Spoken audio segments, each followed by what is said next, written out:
podemos começar nossa primeira live oficial aqui na nossa TV Câmara. Estamos nas redes sociais por 1 hora falando sobre Outubro Rosa.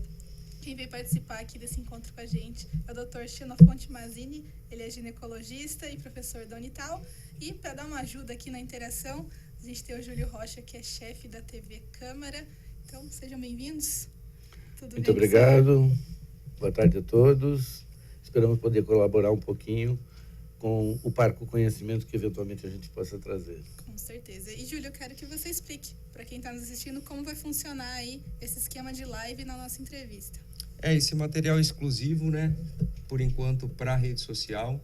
É um programa novo que a gente vai, a partir de que esse é uma espécie de piloto, a gente vai apresentar para o Conselho da TV. Pode se tornar aí um novo produto na grade da TV Câmara. Estreando aí com uma informação muito importante, Outubro Rosa, Dr. Xenofonte, que já segunda vez, né? Segunda vez. Participa aqui conosco. E eu acho que tem potencial muito grande, porque o telespectador vai poder participar tanto pelo WhatsApp ou Facebook, com dúvidas, sugestões. Sim, no caso, para quem não sabe, nosso WhatsApp 3625-9525. E as redes sociais vocês já conhecem, a gente está ali no YouTube e está no Facebook também. Certinho? Certinho. Podemos começar, doutor? Da minha parte, tranquilo. Então, vamos lá. Eu queria que o senhor explicasse primeiro a importância desse movimento Outubro Rosa, porque a gente sabe que todos os médicos falam, não, é Outubro Rosa, mas tem que fazer isso o ano inteiro. É uma campanha que merece o ano inteiro. Ainda assim, a campanha existe. Qual a importância dela? Na realidade, a gente tem que fazer um breve histórico sobre o que é a doença mamária e particularmente o câncer de mama, em termos de prevalência, em termos de mortalidade, em termos de morbidade para as nossas mulheres. Eu fiz um levantamento recente, do ponto de vista estatístico, nós temos pelo menos 40, 50 milhões de mulheres acima de 50 anos de idade. E é a fase de maior prevalência do câncer de mama. Isso significa que é uma doença que tem que ser rastreada. Isso significa alguns procedimentos que nós podemos discutir ao longo da nossa entrevista, mas o mais importante é o significado simbólico desse Outubro Rosa, porque muitas vezes as pessoas não estão sentindo absolutamente nada e não buscam o seu exame de rotina, eles vão negligenciando. Isso é da natureza humana. A gente não sente nada, para que vai procurar, né? E o simbolismo, né, ou a simbologia do Outubro Rosa é para chamar a atenção da patologia em si. É uma gota d'água no oceano, na realidade, mas é uma gota d'água bastante importante. Na clínica privada, no próprio serviço público, a gente identifica uma busca maior das pacientes por causa desse chamamento da mídia. Sim. E por que outubro? O rosa a gente já sabe que tem essa ideia da cor mais feminina, então, mas por que outubro? Então, na realidade, o outubro, assim, simbolicamente também, é o mês do médico. Talvez exista uma conotação nesse sentido, mas eu não saberia te dizer se especificamente a mama estaria relacionada com o outubro em si. Mas o que importa é que a gente está em outubro e está na hora de falar Exatamente. nisso. Por mais que as pessoas às vezes pensem, nossa, vamos falar de Outubro Rosa. De novo. Sim, é a insistência que faz a diferença, né, doutor? Completamente, porque existem os ditados chavões, né, que água mole em pedra dura, tanto bate até que fura, e assim é uma questão da gente conscientizar a população como um todo. Sim. No caso, a gente tem o dado aqui que para o Brasil, o INCA, o Instituto Nacional de Câncer, calculou aí 59.700 casos novos de câncer para 2019. É um número que assusta, né, doutor? Assusta, e principalmente porque a evolução desse tipo de doença, uma vez não diagnosticada ou tardiamente diagnosticada, ela implica numa mortalidade alta. Para vocês terem uma ideia, se você diagnostica o câncer no estádio clínico 1, você pode chegar a 95% de cura. Se você identifica no estádio clínico 3, você não passa de 40% de cura. Isso é cronológico. Eu costumo dizer que, a partir da primeira divisão celular, nós fazemos uma divisão anômala todos os dias, todos nós. Só que nós temos um sistema imunológico que nos protege. Ele identifica aquela célula alterada e vai lá e destrói. Por algum motivo, em algum momento, o sistema imunológico não identifica essa célula e ela começa a replicar. Então, a gente sabe que existe um delta de tempo entre a primeira divisão celular e o aparecimento das primeiras lesões subclínicas. Isso é que a gente tem que buscar. Portanto, o rastreamento vai estar objetivando identificar lesões subclínicas. Das lesões subclínicas até o aparecimento das lesões clínicas, que são os nódulos palpáveis, também tem um delta de tempo, de modo que a gente tem algumas chances muito boas a partir do momento que a gente faça um rastreamento adequado. E aí a gente vai falar sobre as técnicas de rastreamento. Sim, isso a gente vai esperar mais um pouquinho para falar disso. Chegou uma pergunta? A Célia Maria está conosco aqui, mas eu queria fazer uma pergunta antes. Doutor, qual que é a diferença da prevenção e do diagnóstico precoce? Existe como prevenir o câncer? Então, não. Na realidade, prevenção primária é prevenção através de vacinação. Isso a gente tem em várias doenças que vocês conhecem. Até mesmo em relação ao próprio câncer de colo do útero, que hoje você tem, a gente sabe que a origem do câncer de colo é via uma infecção viral pelo HPV, e você tem vacinas contra os principais tipos de HPV. No caso da mama, a gente não tem prevenção primária estabelecida. A gente consideraria uma prevenção secundária, que na realidade é o rastreamento para um diagnóstico precoce, não é prevenção primária. E o sistema imunológico aí, quando ele está debilitado, isso daí facilita o aparecimento? Então, como eu disse antes, nós fazemos uma divisão celular anômala todos os minutos. E o nosso sistema imunológico identifica e vai lá e destrói a célula. Se você tem uma queda do estado geral, se você tem uma deficiência imunológica, por qualquer motivo, e entram vários fatores nesse sentido, seria um pouco leviano falar que isso ou aquilo determina esse tipo de falência do sistema imunológico. Mas, enfim, de qualquer maneira, existem associações entre situações depressivas e situações tumorais.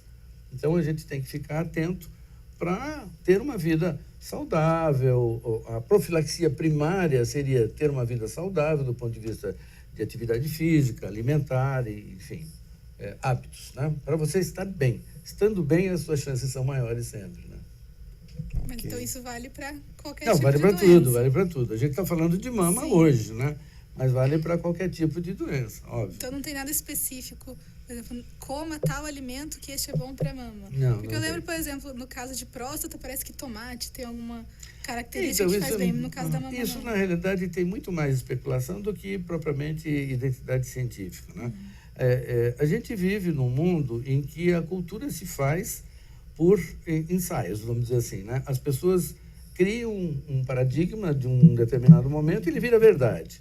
Então, hoje nós discutimos muito com os nossos alunos, com a parte acadêmica, que a medicina está baseada, ou deve estar baseada em evidências. E evidências são estudos adequados do ponto de vista científico, do ponto de vista metodológico, para identificar se realmente aquilo é uma boa coisa, se vai ter aquele efeito adequado ou não.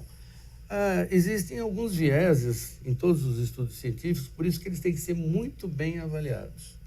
Nós tivemos, eu acho que eu posso comentar, há uma década ou duas atrás, um grande estudo que se chama WHI, que foi em relação à terapia hormonal no climatério.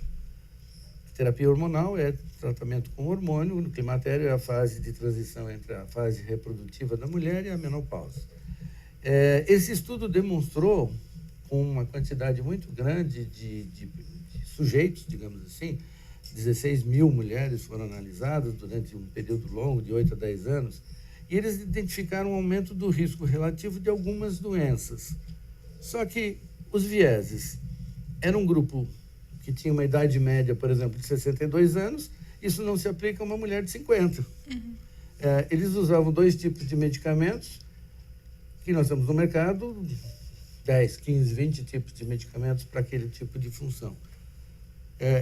E o aumento do risco relativo é uma coisa que assusta muito a população em geral. Se eu disser que você tomar hormônio dobra o risco relativo, todo mundo fica muito assustado. Mas se você passa de 0,4 para 0,8, ainda é irrelevante. Sim. Então, essas coisas que têm que ser bem decodificadas, eu entendo, para que as pessoas não se apavorem, principalmente, né? Porque as pessoas se assustam muito e, às vezes, negligenciam alguns benefícios que algumas terapias podem trazer para a qualidade de vida como um todo, né? Sim. Doutor, calcificação de mama é perigoso? Então, aí nós entramos no campo do rastreamento propriamente dito. Hoje a gente sabe que a técnica adequada para você rastrear lesões pré-clínicas é através da mamografia. O pessoal fala muito de ultrassom, etc., mas o ultrassom é um exame para complementar a mamografia quando necessário. Mas a mamografia, ela identifica lesões pré-clínicas, como, por exemplo, a presença de microcalcificações.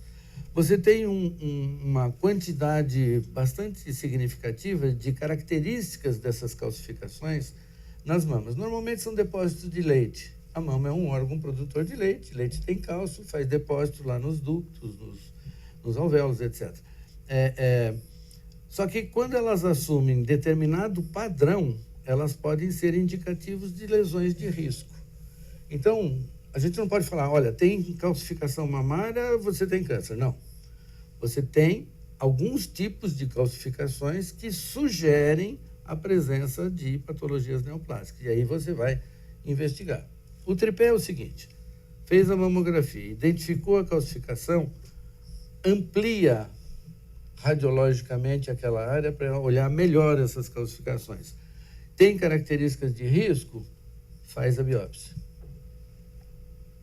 Através da biópsia, que é o diagnóstico definitivo, aí você pode, então, fazer o tratamento específico, cirúrgico, quimioterápico, radioterápico, hormonioterápico, enfim. Aí é uma questão da gente discutir qual é o tratamento mais indicado para aquela paciente, em particular, naquela situação específica que está acontecendo. Sim. E os nódulos benignos? Então, esse é um outro contingente. Ele tem características clínicas, em primeiro lugar, né? Faixas etárias diferentes. Normalmente, os nódulos benignos são em mulheres jovens. Você tem nódulos sólidos benignos, que são os mais conhecidos, são os chamados fibroadenomas. É uma multiplicação do tecido fibroso e glandular da mama, caracterizando um tumor bem encapsulado, ovalado, realmente, e sem perspectiva de transformação neoplásica, maligna, óbvio, né? E tem os cistos também, que aparecem como nódulos na palpação da mama. E são conteúdos líquidos que também não evoluem para câncer. Então isso se também sentir tem que... alguma coisa ali, não der nada, pode deixar lá. Não, deixar não, quietinho. não. Se sentir alguma coisa, vai procurar. Não, sim, mas se der um resultado ali que é só um cisto, assim, não precisa O fazer cisto nada. mamário, a gente tem uma conduta de ordem prática. Quando ele é menor do que 1 centímetro, 2 centímetros, você simplesmente acompanha. Quando ele é maior e começa a projetar, na cabeça da mulher, ela tem um caroço, né? E você vai com uma agulha, guiada ou não por ultrassom, isso depende da experiência do examinador, esvazia o cisto. No momento que você esvazia esse cisto, as paredes colapam e esse cisto não volta. Pode aparecer outros. Hoje a gente mudou a nomenclatura. Alguns anos atrás nós falávamos que essa patologia que faz os cistos mamários chamava displasia. Displasia mamária, vocês devem ter ouvido falar, sim, provavelmente todo mundo fala sobre isso. E o termo displasia indica uma lesão precursora de câncer. Então, a Sociedade Brasileira de Mastologia, enfim, o mundo todo mudou essa terminologia para alterações funcionais benignas das mamas. E aí você descaracteriza o termo que induz outro tipo de raciocínio, né? Mas, enfim, o que a gente busca é identificar lesões pré-clínicas. As lesões clínicas, a grande maioria das vezes, são identificadas pela própria mulher. Nódulos com mais do que 1,5, 2 centímetros, ela palpa e encontra. O autoexame é uma das coisas que também a gente sugeria muito no passado, não que ele esteja abolido, mas ele não é um substituto do rastreamento. Por quê? Porque ela vai identificar uma lesão clínica. E a gente pretende encontrar lesões pré-clínicas. Aí vocês vão me perguntar, não sei se é o o momento para a gente falar. A partir de que idade que a gente começa a rastrear, né? Os protocolos são muito variáveis. Mas o Ministério da Saúde tem um protocolo X, a Sociedade Brasileira de Mastologia tem um protocolo Y, os americanos têm outro, os suecos têm outro, mas de uma forma geral, eu particularmente sugiro que a partir dos 40 anos a mamografia deva ser anual até a idade bastante avançada. Não sei se existe um limite para a gente parar de rastrear, mas habitualmente, quer dizer, o que a literatura fala é que acima dos 50 anos, objetivamente a mamografia reduz em 30% a mortalidade. Nessa faixa, digamos assim, nebulosa, que é dos 40 aos 50, embora exista uma prevalência, não é a maior parte dos tumores de mama maligno, mas ela é uma área em que a mama é muito densa radiologicamente. Então fica difícil de você identificar radiologicamente essas lesões pré-clínicas. Mas, de qualquer maneira, é importante que isso seja orientado. Pode ser feito a cada 2 anos, ou pelo menos, no mínimo, a cada 2 anos, a partir dos 40. Quando a mulher tem um antecedente de 1º grau com câncer de mama prévio, normalmente a gente começa a investigar 10 anos antes da idade do aparecimento do câncer nessa pessoa. Então, se a mãe teve um câncer com 45 anos, você começa a investigar a filha com 35. É um protocolo só. Não que ela deva fazer raio-x anual, mas pelo menos um raio-x de base, uma mamografia de base, deve ser feita 10 anos antes do aparecimento do tumor na parente de 1º grau, que a gente considera mãe, irmãs, ou irmãs. A avó não entra no caso. E no caso, assim, a pessoa tem essa a mãe teve, a avó teve, talvez a irmã teve. Então, a gente pode dizer que a genética faz uma diferença. Então, existe... Quanta diferença ela faz? É baixa. Se você considerar numericamente, isso também foi um outro viés que veio e foi popularizado com a história da Angelita Jolie, né? Que ela tinha uma mutação de um determinado tipo de gene, que é o BRCA1, BRCA2, e essa mutação implica num risco maior para tumores de mama e tumores de ovário. Só que ter a mutação não significa que vá ter o tumor, por um lado, né? E por outro lado, a porcentagem de tumores oriundos dessa mutação é muito pequena, não chega a 10%, é realmente muito pequeno. Então, do ponto de vista populacional, esse rastreamento é muito discutível, porque eu faço uma pesquisa dessa mutação em você, por exemplo. Está lá alterado. O que você faz? Você tira a mama? Você tira os ovários?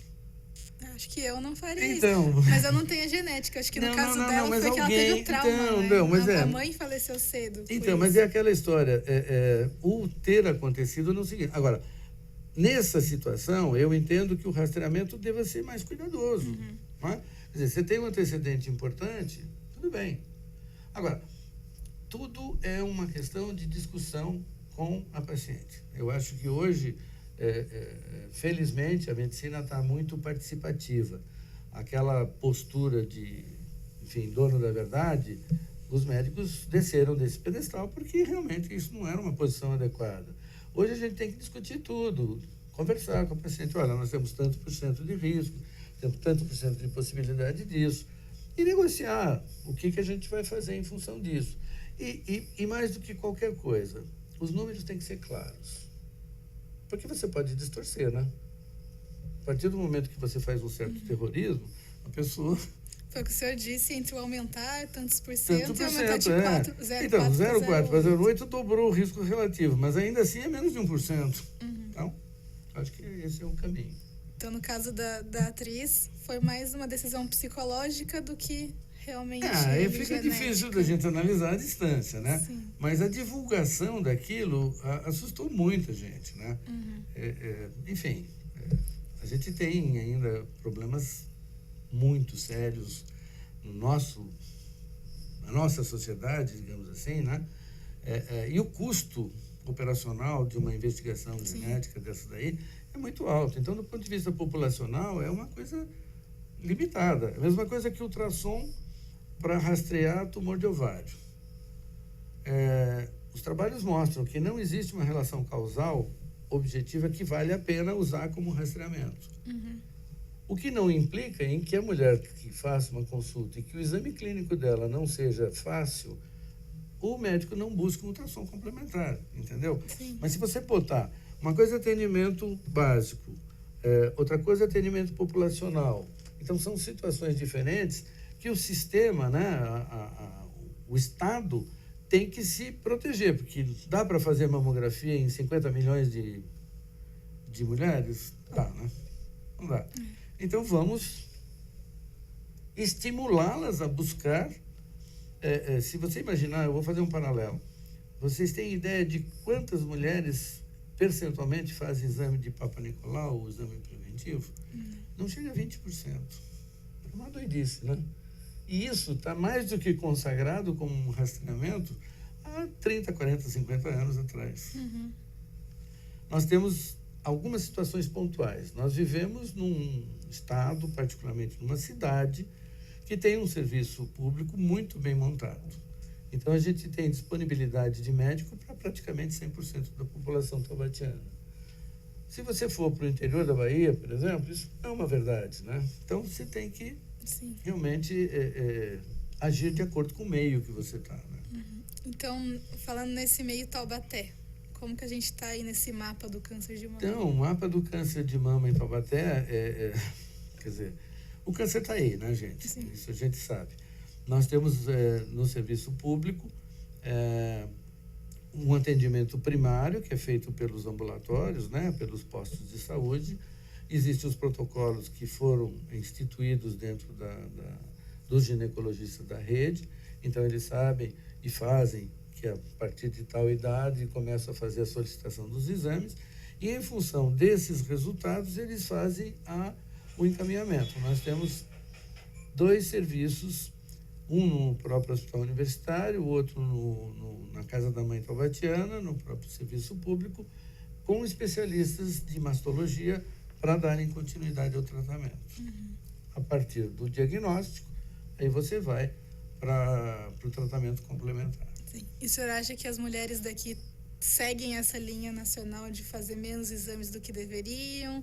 Está um pouquinho melhor? Como o senhor analisa essa estatística? Então, fica difícil. Seria também um pouco leviano falar números que eu não tenho convicção absoluta. Mas a clínica demonstra, né? A prática diária demonstra que, às vezes, você tem que dar um cutucãozinho, porque não estou sentindo nada, não está acontecendo nada, para que eu vou, né? E assim por diante. Então, é aí que entram os pontos importantes dessas campanhas. Sim. Então, nós já podemos até dar uma perninha para o Novembro Azul, né? Que aí implica na gente, né? E que aí foge mais do que o diabo foge para a cruz, né? Sim, porque a mamografia, algumas mulheres consideram desconfortável. Mas o exame urológico, eles se consideram mais desconfortável, o que não é verdade, diga-se de passagem, né? É um exame perfeitamente execuível, tranquilo, sem nenhum problema. E com também 100% de cura quando você faz diagnóstico precoce. Então, o que a gente tem que orientar para o mundo? Você não busca para encontrar, você busca para se proteger.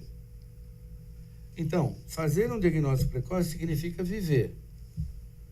Não fazer um diagnóstico precoce significa, no mínimo, ter um risco maior de morrer. Eu acho que esses viés que a gente tem que incutir na população de uma forma geral. Sim. Doutor, o uso de anticoncepcional pode desencadear? Não, absolutamente. Veja bem, nós temos vários tumores de mama, né? Uns que são hormônio dependentes, outros que não são hormônio dependentes. Os estudos demonstram que a terapia hormonal muito prolongada pode ser um fator de risco, pode ser. Mas é aquela história, uma gravidez indesejada traz uma situação de risco, entre aspas, significativo. Quando você está dando uma pílula anticoncepcional para uma mulher, hoje as pílulas são todas de baixa dosagem, você está dando menos hormônio, eventualmente, do que ela mesma produziria. Agora, existem grupos, né? A fulana tem um histórico familiar importante, ela tem uma mama difícil de ser examinada. A gente tem alguns cuidadinhos, né, em relação ao uso. Mas a relação de causa e efeito é meramente estatística, aquilo que eu disse do programa do WHI que eu citei. Dobrou o risco relativo, mas era um tipo específico, 2 tipos específicos de hormônio, numa faixa populacional de 60 anos. Agora, você vai me dizer, eu tenho uma menina de 20 anos de idade. A gente sabe que a anticoncepção, óbvio que tem que ser mecânica, tem que usar preservativo, todas essas coisas. Mas o preservativo isoladamente, ele tem um risco. Rompe na hora errada no dia certo, a gravidez está ali, né? Então, custo-benefício, tudo isso que a gente tem que fazer. Mas não existe um fator assim específico. Pílula anticoncepcional dá câncer de mama. Não. Isso não. Sim. E no caso de antitranspirante? Porque também existe, né? Isso nem dá para comentar. É recente um grupo que tem falado que troca até por outros produtos, porque a química pode... Mas é aquela história, né? Como eu disse para vocês no começo, você cria paradigmas, né? Uhum. E o Einstein falava, é mais fácil quebrar um átomo do que quebrar um paradigma. Mas você tem uma experiência dos macacos, não sei se vocês conhecem, eu acho até muito curiosa. Você tem, sei lá, 3, 4 macacos numa sala, uma escada e um cacho de banana. Cada vez que o macaco subia, ele tomava um jato de água gelada. Aí não subia. E assim foi. E quando eu colocava macacos novos lá dentro, ele ia subir e o povo não deixava ele subir, porque ele tomava o jato. Até que você não tinha nenhum macaco que tivesse tomado o jato gelado e que tinha mudado totalmente o comportamento. Quer dizer, a gente é isso, né? Com perdão da expressão, nós somos parentes próximos deles, mas né? Somos mesmo. Mas e esses paradigmas a gente tem que quebrar. E folclores, né? Manga verde com leite, né, gente? Quantas avós nossas não deixavam nem você chegar perto da geladeira, né? E hoje tem suco de manga com leite. Com leite, pois é. Mas então vamos quebrar outro paradigma. Implante de silicone. Tem alguma contraindicação Não, aí? absolutamente. Olha, felicidade não tem contraindicação. Se você está mais feliz, lembra da nossa imunologia? Eu vou estar melhor, eu vou estar com o meu perfil imunológico melhor. É óbvio que tenho algumas dificuldades de rastrear no implante. Então vai dificultar um pouquinho. Pouquinho dificulta, mas se você considerar que você coloca uma prótese de silicone, quando você vai fazer a mamografia, existem algumas técnicas para você não perder a área a ser rastreada. Mesmo assim, uns 5% você acaba perdendo. Uhum. Mas... E não tem risco dele estourar durante o exame. Não, de jeito nenhum. Aliás, vamos voltar para a história do exame. Lá no comecinho da entrevista, o senhor falou que o ultrassom seria um complemento à mamografia. Quando necessário. Quando necessário. Mas muitas mulheres têm medo da mamografia justamente porque tem medo de sentir dor e pelo desconforto. O ultrassom não teria essa dor. Não pode substituir? Mas não substitui. Não substitui. Ainda hoje, né? Quer dizer, nós estamos falando que a gente tem no momento. O ultrassom está evoluindo tanto que eu brinco que o ultrassom obstétrico hoje só não vê a cor do olho do bebê, né? Porque vê tudo. Aquele 3D lá é impressionante. Vê tudo, é impressionante. Dá para ver até o bebê, porque não daria para ver. Mas não vê microcalcificação. Quando você bate um raio-x, só para explicar o porquê de comprimir a mão, né? São 2 posições básicas, o médio lateral e o anteroposterior. Isso serve para quê? Quando você coloca uma placa, a placa que está o filme de um lado, você manda o raio atravessar aquilo lá e impregnar o filme. Na medida que você tem uma mama não comprimida, você tem uma somatória de imagens que vão imprimir lá no filme. Distorce a imagem. No momento que você aperta, você tem menos trajeto. Deu para entender? Menos trajeto. Aí você tem mais nitidez. O ultrassom não mostra microcalcificações. Lesões nodulares é outra história. Mas lesões nodulares, normalmente você encontra na clínica, aí você pode fazer, digamos assim, o ultrassom complementar. São 2 situações distintas. Ou você faz uma mamografia por rastreamento, que é absolutamente sem queixa clínica, ou você faz uma mamografia para complementar um seu exame físico que você já encontrou alguma coisa alterada.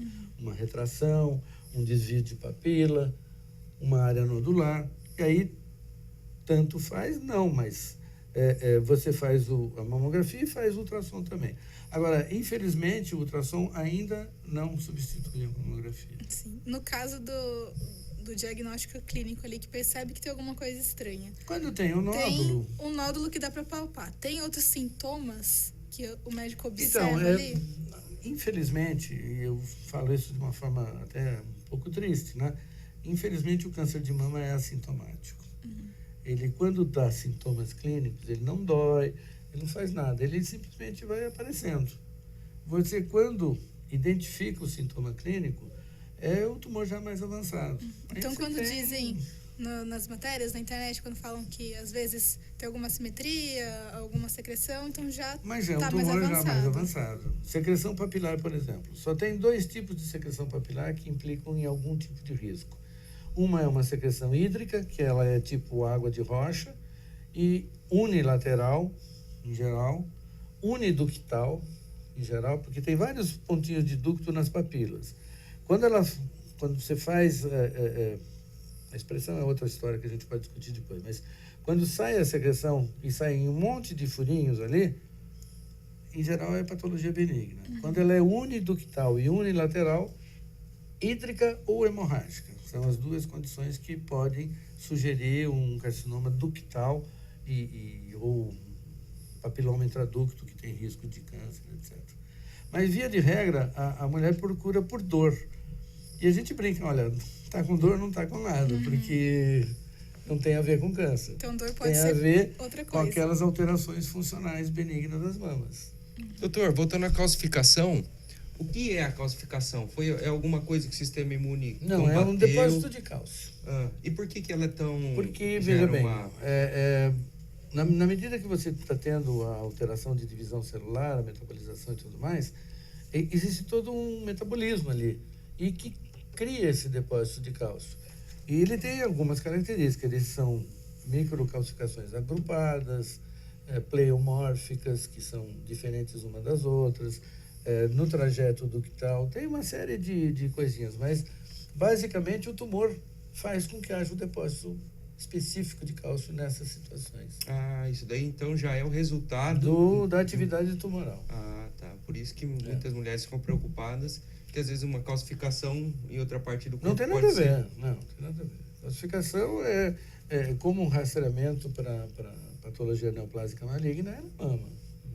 Você tem calcificação por trauma, né? Então, por exemplo, você tem lesões por esforço repetitivo, né? O tal do LER, né? Sim. Do computador. Você faz, mexe, o supraespinhoso faz uma calcificação. Mas é por trauma. Essa é uma outra pergunta. Algum trauma na mama, batida, alguma coisa, pode ocasionar Não, isso também é folclórico. E é curioso esse tipo de coisa. É uma relação que não tem causa e efeito, mas ela é coincidente. Às vezes, a mulher tem um trauma na mama, neto bateu, o cachorro pulou, faz uma reação inflamatória, aí ela vai palpar e encontra o caroço. É coincidência. É coincidência. É porque ela se atentou para a mama, uma coisa que ela não fazia normalmente, começou a doer, ela palpou e encontrou o carocinho. Não é que ele tenha sido causa do trauma em si. Sim. O trauma não faz isso. O senhor falou ali que pode ser calcificação por ser uma área que produz leite tem cálcio, calcifica. Então, quem não teve filho teria menos chance? Não, porque a mama produz independente da sua vontade. Quer dizer, óbvio que quando você fala do leite, é o ponto final de um processo gestatório, aquela coisa toda. Mas a mama é feita para produzir leite, então esses depósitos de cálcio podem ocorrer. Doutor, tem alguma idade que a mulher prevalece mais o diagnóstico de câncer entre 40 e... Não, é mais adiante. Na realidade, a gente tem que falar assim, genericamente. O câncer é uma doença degenerativa. Quanto mais a gente vive, mais chance a gente tem de ter o câncer. Por quê? Porque a gente vai envelhecendo, o nosso processo imunológico vai ficando pior e assim vai dando em pane. Qualquer área do nosso sistema orgânico. A prevalência maior é em mulheres na pós-menopausa. Então, normalmente, o câncer tem uma prevalência maior acima dos 55 anos de idade, que é uma média mais ou menos aproximada da condição menopausal. Mas ele aparece em jovem. E o nosso problema maior é quando ele aparece em jovem, porque ele é mais difícil de ser diagnosticado, mais difícil de ser rastreado. Porque não E faz tem, exame. não só por isso, porque ele também tem uma virulência maior. A gente sabe que uma criança com câncer tem muito mais chance de ter uma evolução desfavorável do que um velho com câncer. Por Espalha quê? mais rápido. Não, a própria divisão celular. Se vocês imaginarem que um bebê nasce com 3,5 kg, com 6 meses ele dobrou de peso, né? Isso é célula funcionando. E a célula tumoral também funciona. Ela vai no mesmo ritmo da pessoa jovem ou da pessoa mais madura. E quando você identifica, por exemplo, um câncer de mama numa mulher de 80 anos, você faz tratamento super conservador. Praticamente você tira o nódulo, não tem que fazer químio, não tem que fazer rádio. Não que você tenha o direito de prever que ela vai viver mais 10, 20 ou 1 ano, né? Mas é porque o metabolismo é lento. Então você pode ser, inclusive, mais conservador nesse tipo de abordagem. Amamentar por longos períodos diminui? Diminui por quê? Então, se a gente considerar fatores de risco, menarca é a primeira menstruação, menopausa é a última. Então, menarca precoce e menopausa tardia traz mais tempo de exposição aos hormônios. Então, na medida que você fica grávida, você tem uma pausa dessa atividade hormonal. O hormônio da gravidez, embora tenha muito hormônio, dos estrogênios, você tem o estradiol, que é o hormônio da vida normal, do ciclo normal da mulher. Você tem o estriol, que é o hormônio da gravidez, que não é proliferativo, ou muito pouco proliferativo. E depois tem a estrona lá para frente, que é da menopausada. Mas o estriol é uma pausa da mama. E isso significa o quê? Muito mais a gravidez do que a lactação. Isso daí, por exemplo, alguém que tem, mulheres que têm menopausa precoce, pode se enquadrar nisso também? Ao contrário, menopausa precoce, você tem outros problemas. Mas, teoricamente, você tem menos atividade hormonal nela, né? Partindo da premissa que tem uma boa porcentagem dos tumores que tem dependência hormonal. É difícil, você fica sempre entre a cruz e a caldeirinha, né? Porque se você tem uma menopausa precoce, para todo mundo ficar claro, também não ter dúvida, abaixo de 36 anos. 37 anos não é precoce mais, por definição. A gente acha que é cedo, lógico, né? Sim. Porque se você vai menopausar com 50, 55, né? Mas então, por definição, não. Só que a menina faz uma menopausa com 35 anos. Você tem que dar hormônio.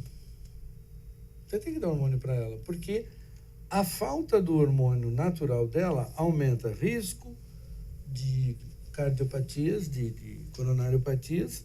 Por que a mulher não morre de infarto antes da menopausa? É muito difícil, que nem a gente. Os meninos não têm estrogênio de proteção. As meninas, quando menopausam, elas entram no time dos homens em relação à parte cardiovascular, porque perde esse tipo de proteção. Osteoporose. Se você fizer um estudo gráfico da perda óssea, todos nós perdemos osso a partir dos 25 anos. Só que nos meninos ele tem uma descendente retilínea. Nas meninas ele já tem um dente, que é justamente a menopausa. Porque o androgênio do menino vai até ele morrer. Embora ele vá diminuindo, vai até morrer. O estrogênio para, porque é uma população folicular que nasce, enfim, a mulher nasce com um número X de folículos que vão se gastando, chega num momento, acabou, não tem mais como produzir estrogênio. Então, é sempre uma faca de dois gumes, né? Se você tem, de um lado, a proteção do estrogênio, do outro lado você tem o risco do estrogênio e assim por diante. E no caso da pessoa que toma o hormônio para interromper a menstruação, vai fazer alguma diferença? Nenhuma. Essa é outra questão. Nem para bem, nem para mal. Não, eu acho que é para bem. Acho que é para bem. A gente brinca, mulher sangra e não morre, né? Mas de salto alto. De salto alto.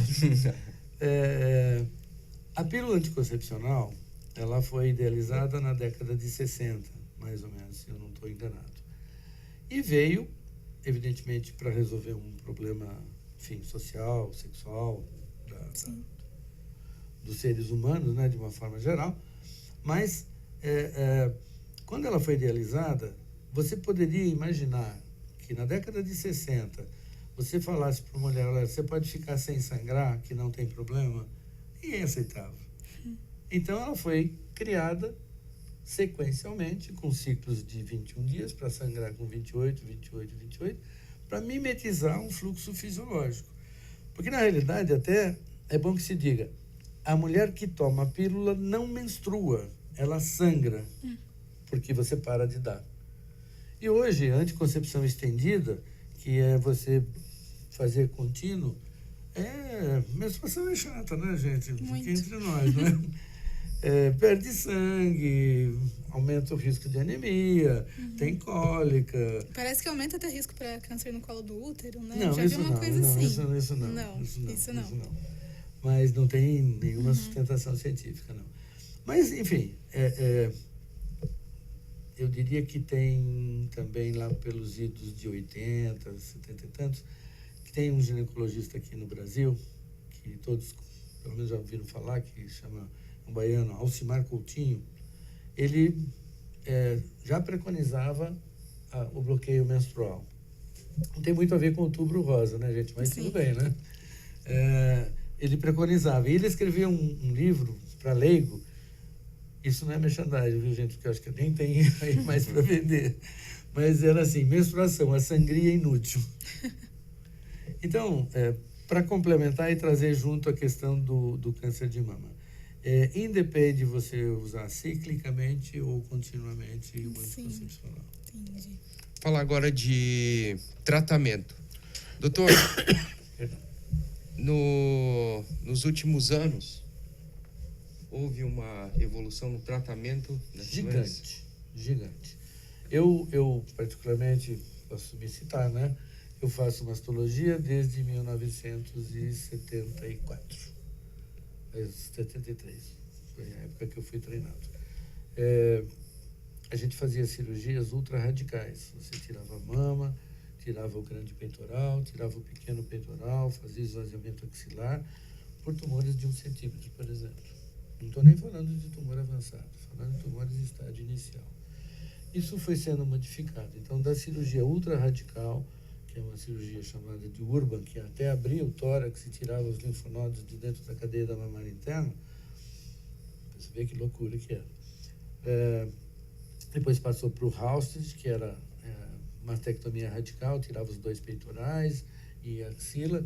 Depois passou para o Patey, que você deixava o músculo, só tirava a mama e fazia esvaziamento axilar. Isso porque os linfonodos, os gânglios linfáticos da axila são a primeira estação de disseminação do tumor, por isso que eles são retirados. Depois você passou para o Veronese, que é um italiano que sugeriu isso também, já tem alguns anos, evidente, tirava só o quadrante e esvaziava a axila. Hoje a gente esvaziou muitas axilas desnecessariamente, porque muitas das axilas esvaziadas nos estádios iniciais eram negativas, os gânglios eram todos normais. E tinha edema de braço, limitação física, uma série de consequências de uma cirurgia mais invasiva, né? Hoje, você tem um tumor inicial, eu estou falando dos iniciais, evidentemente, você faz uma marcação com radioisótopos e com um corantezinho chamado azul patente, que cora o linfonodo, assim chamado sentinela. Esse linfonodo sentinela é a primeira estação linfonodal que o tumor iria. Aí você tira só esse linfonodo e dá para o patologista. O patologista faz o exame. Não tem nada, você sabe que atrás não tem mais nada. Se ele tiver alterado, aí você esvazia a axila. Então, você veja, foi desde uma mastectomia ultra radical, com abertura do tórax, inclusive, para uma tumorectomia com linfonodo sentinela, que eventualmente você nem mexe na axila. Recentemente, eu operei uma menina, paciente minha, e que eu vim acompanhando, ela fez uma retraçãozinha e a gente fez um diagnóstico, fez punção, diagnosticou, etc. e tal. Fomos para a cirurgia para retirar o setor mamário e fazer o sentinela. Sentinela negativo, tudo bonitinho, cirurgia bem tranquila.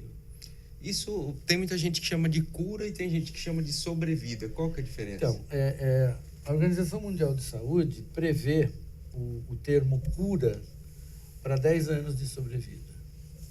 Cura daquela doença em particular. E a gente aceita isso, a sociedade médica aceita isso. Se você tem um tratamento que te deu 10 anos de sobrevida num determinado tipo de tumor, na mama, por exemplo, se aparecer um outro tumor na mama, vamos supor que tenha sido uma cirurgia conservadora, é um tumor novo. Não tem a ver com aquele mais. Então, por isso que os nossos índices de cura, a gente chega a 95% quando faz o diagnóstico precoce. 95%, gente.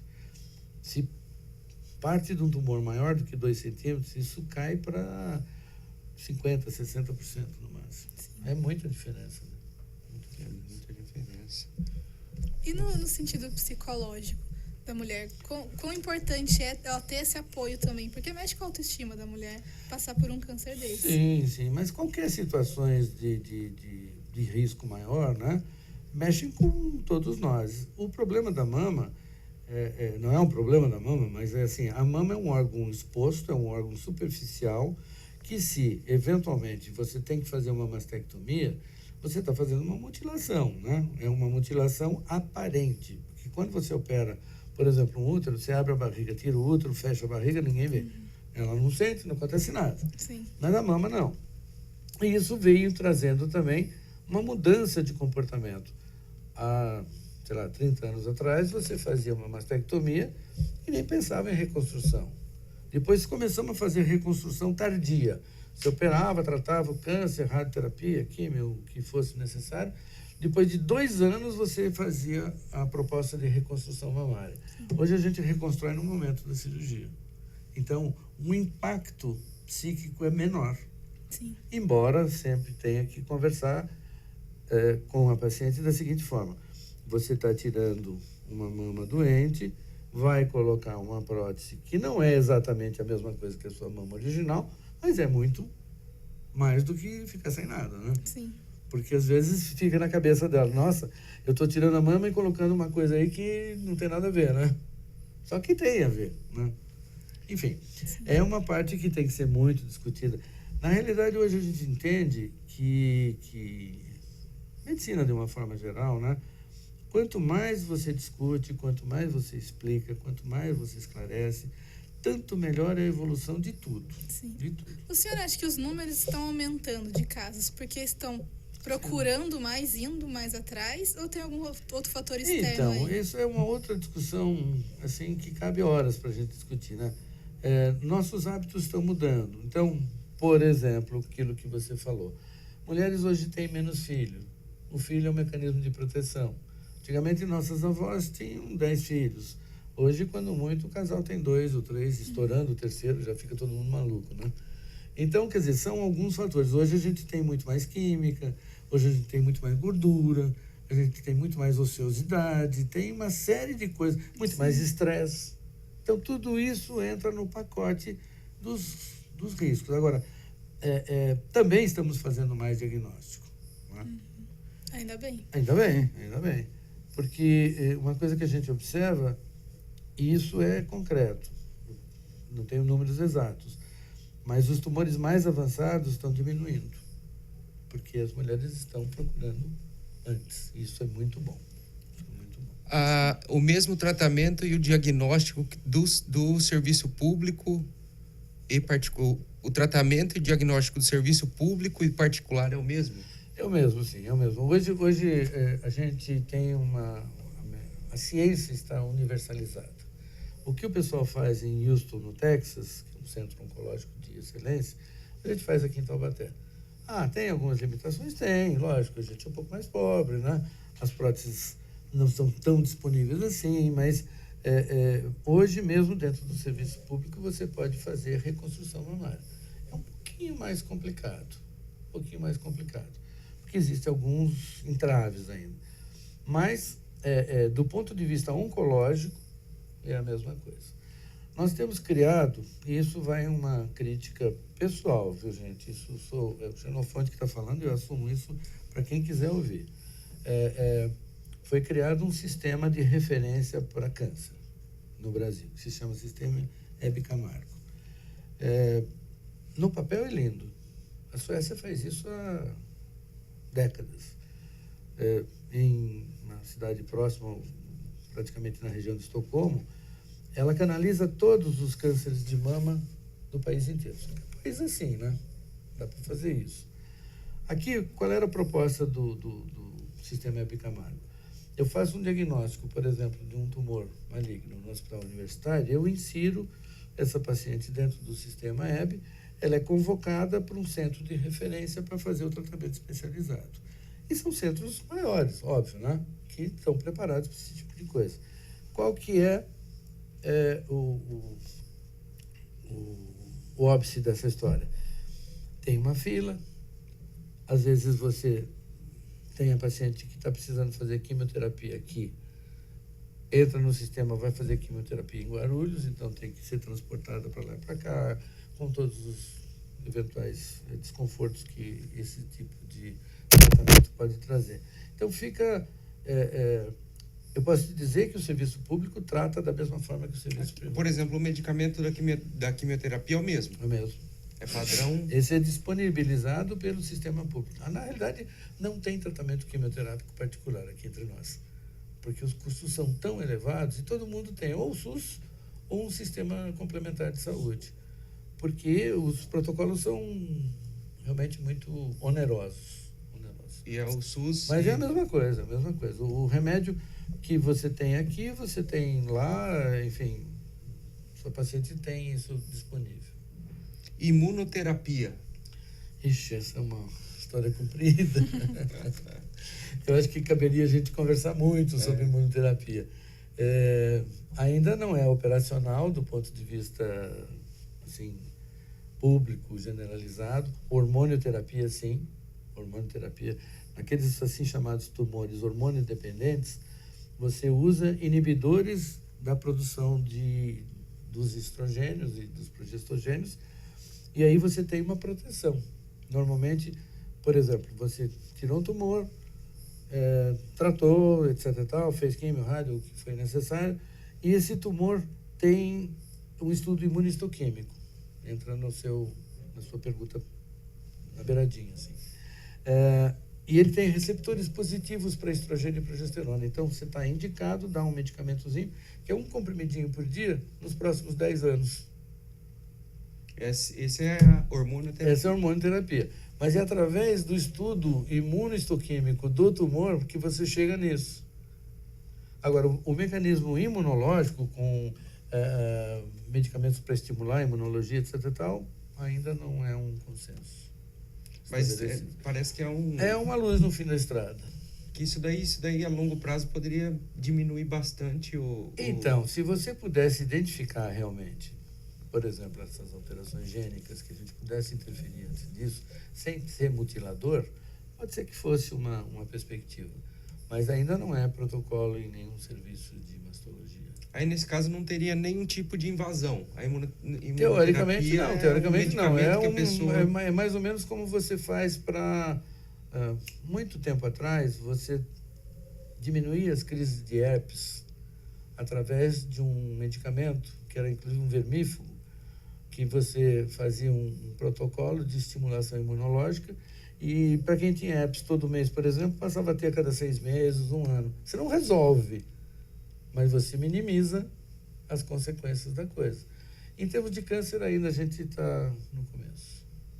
E no caso, a mulher não, é a pessoa, porque o homem também tem, ainda que seja um caso mais difícil.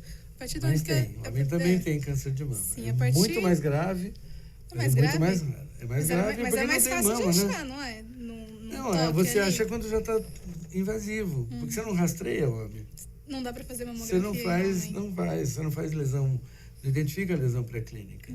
Eu tive, não dá para considerar assim, umas 2-3 mil casos de mama em mulheres versus 3 ou 4. É muito pouco. É muito pouco. E ele fica... Aparece. Normalmente é retropapilar, porque... em cima do músculo, do peito? Em cima do músculo. Ele fica embaixo da pele, onde você tem a papila, logo embaixo você tem tecido glandular. Nós temos. É atrofiado. Mas às vezes o tumor aparece. E aí não tem como você fazer, por exemplo, uma cirurgia econômica. Você tem que tirar tudo e eventualmente tirar até a musculatura para depois tentar rodar retalho. Aí é um detalhe técnico. Sim, mas aí eu volto à pergunta que eu estava fazendo. A partir do momento que a pessoa descobriu precocemente que tem o câncer, por quais passos ela passa e mais ou menos quanto tempo esse tratamento pode chegar ao fim? Então, aí também é uma outra questão. Eu acho que essa pergunta é muito interessante. Nós fizemos uma reunião há algum tempo atrás com dados do INCA, com dados do Hospital de Referência de São Paulo. Do primeiro momento de suspeita até a ponta do tratamento final demorava 6 meses. Isso é muito. Isso é estatística de São Paulo, do Hospital Pérola Baito. Sim. Um hospital de referência para câncer, entre outras coisas, ginecológico. Né? Mas se você fizer assim, o que tem na vida prática e até de uma certa forma aqui em Taubaté? Você faz a mamografia, está alterada, faz a referência. Essa referência deve durar entre 15 e 30 dias. Cai no mastologista. O mastologista propõe a biópsia, mais uns 15, 30 dias. Depois da biópsia, mais uns 15, 30 dias para o resultado e o tratamento mais definitivo. Então, na ponta final, acaba dando de 3 a 6 meses, mais ou menos, o tempo de duração. E o que o senhor, como médico, fala para essa pessoa, a partir do momento que o senhor fala, sim, realmente a gente encontrou aqui... Então, uma coisa importante é o seguinte, quando você tem um tumor inicial, nesses que a gente está rastreando e querendo fazer diagnóstico precoce, esses 6 meses são irrelevantes. Quando você tem um tumor mais avançado, é diferente. Porque se você já tem um tumor palpável, a proliferação celular dele é mais rápida. Mas aí um delta de 20, 30, 40, 60 dias não vai fazer muita diferença. Agora, o que a gente fala para uma paciente que está com um câncer? Olha, temos uma patologia grave, mas temos soluções boas. O protocolo é esse. É uma escada que a gente vai subir um degrau de cada dia. E o degrau, às vezes, dói um pouquinho na perna, né? Então, ela vai passar, eventualmente, por radioterapia, que tem todos os inconvenientes locais da radioterapia. Ela vai fazer quimioterapia, que mais das vezes vai perder cabelo, aquela coisa toda. Mas ela vai sarar, gente. É isso que a gente tem que falar. Sim. Posso citar um exemplo particular? Minha mãe teve câncer de mama em 1971, com menos de 50 anos de idade. Morreu com 86, que não tinha nada a ver com câncer. E foi tratada radicalmente na época, aquelas cirurgias monstros que a gente falou. Desnecessária se ela tivesse o câncer hoje. Mas, enfim, curou do mesmo jeito, né? Então, veja, de 71 para cá, são quantos anos? 50 anos? Bastante. E tinha já tratamento. Ela fez monoquimioterapia na época. Hoje, a quimioterapia é fantástica. Você está caminhando cada vez mais para tratar câncer com medicamentos. A cirurgia está sendo cada vez menos necessária. Aquelas grandes cirurgias ablativas hoje não fazem mais parte do contexto, pelo menos em algumas áreas. A mama particularmente. Olha, você chega uma senhorinha com um tumor de 10 centímetros, ulcerado, aí o que você vai fazer? Você tem que fazer uma cirurgia mais radical. Né? Sim. Mas e o medicamento, o tratamento Serviço como público, medicamento, ele é eficaz? Eficaz. Do mesmo jeito que o... Eficaz. Não, é aquilo que eu te disse. Hoje a comunidade científica entende que o câncer não é um problema local. Ele apareceu na mama, mas é um problema sistêmico. É muito mais importante que a gente mate as célulazinhas que estão circulando do que isso daqui, porque isso daqui não mata ninguém, né? Agora, uma pergunta. Não teria como localizar essas células antes e colocar o medicamento? Não. Não? Ainda não. Ainda não. Por isso que eu te disse, alterações genéticas são predisposições para tumores, tudo bem, então você faz alguma profilaxia. Mas o remédio mata a célula. Então, como é que funciona um quimioterápico? Eu tenho um monte de células circulantes e tenho as minhas células normais. Por que cai cabelo? Porque ele ataca também os folículos pilosos, por exemplo. Então, o quimioterápico mata tudo que tem ali pela frente. Então, é sempre aquela dosificação entre o risco sistêmico e o risco específico. Por sorte nossa, né, as células tumorais são mais sensíveis. Então, você usa doses menores. Doses que não interferem, por exemplo, com a sua pele, por exemplo. Né? Só para citar um exemplo bem grosseiro. Né? As nossas células normais são, aspas, mais protegidas do que as células tumorais. A gente vê muito disso em leucemia, né? Criança com leucemia, você faz tratamento quimioterápico, reduz praticamente a zero qualquer tipo de imunidade, bota numa redoma praticamente para não ter problemas de infecção secundária, e depois ela recupera tudo. Então, mas ainda não temos essa bola de cristal. Mas pelo que o senhor tem acompanhado os estudos aí, o futuro só tende a melhorar. Então, considerando esses 50 anos que eu tenho vivido, né, melhorou muito. Só para você imaginar, a mutilação era monstruosa. Hoje é muito tranquilo. Quem sabe no futuro não vai precisar. Quem sabe? Nós tem alguns ensaios, por exemplo, eu li recentemente, com introdução de agulhas, especificamente com irradiação local, você trata termorradioterapicamente o tumor em si, sem fazer cirurgia. Você introduz a agulha lá dentro, ele vai irradiando e mata. Ainda está no ensaio. Uma última. Eu queria que o doutor mandasse um recado para aquela mulher que teve um diagnóstico dessa doença, que não é uma notícia boa, mas uma mensagem de esperança aí. Não, tudo desde o começo que a gente veio falando.